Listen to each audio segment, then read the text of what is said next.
உங்கள் தந்தி தொலைக்காட்சியில் பிரம்மாண்டமான காட்சி அமைப்புகளுடன் சாணக்கிய தந்திரம் தினமும் இரவு 8 மணிக்கு.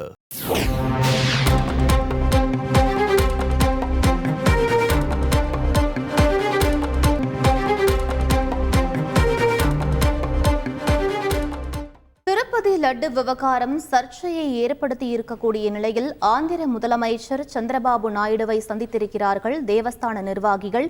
மேலும் திருப்பதி ஏழுமலையான் கோவில் வருடாந்திர பிரம்மோற்சவ விழாவில் பங்கேற்கவும் நேரில் அழைப்பு விடுத்திருக்கிறார்கள். கூடுதல் விவரங்களை எமது செய்தியாளர் சரவணன் வழங்க கேட்கலாம். வணக்கம் சரவணன், இந்த சந்திப்பில் ஏதேனும் முக்கிய ஆலோசனை மேற்கொள்ளப்பட்டதா?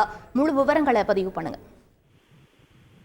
அது திருப்பதி ஏழுமலையான் கோவிலில் பக்தர்களுக்காக வழங்கப்படும் லட்டு பிரசாதத்தில் கலப்படம் கலந்துள்ளதாக சர்ச்சை கடந்த 2 தினங்களாகவே பெரும் சர்ச்சை ஏற்பட்டு வந்த நிலையில் திருப்பதி திருமலை தேவஸ்தான கூடுதல் தலைமை அலுவலர் சியாமலா ராவ் மற்றும் இணை கூடுதல் செயல் அலுவலர் வெங்கையா சௌத்ரி ஆகியோர் அர்ச்சகர்கள் குழுவுடன் இன்று அமராவதியில் உள்ள முதல்வர் முகாமில் அவரை சந்தித்து அவருக்கு அடுத்த மாதம், அதாவது 3ஆம் தேதியிலிருந்து பிரம்மோற்சவம் தொடங்க உள்ளதால் அந்த அழைப்பை முதல்வர்களுக்கு வழங்கி வேத ஆசீர்வாதங்கள் வழங்கி அந்த பத்திரிகை சமர்ப்பித்தனர். ஒவ்வொரு வருடமும் பிரம்மோற்சவம் தொடக்க நாளில் முதல்வர் கோவிலுக்கு பட்டு வஸ்திரங்கள் சமர்ப்பிப்பது வழக்கம்.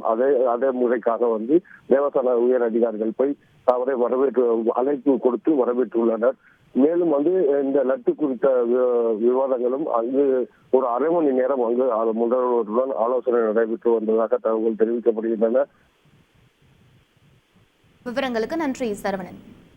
உங்கள் தந்தி தொலைக்காட்சியில் பிரம்மாண்டமான காட்சி அமைப்புகளுடன் சாணக்கிய தந்திரம் தினமும் இரவு 8 மணிக்கு.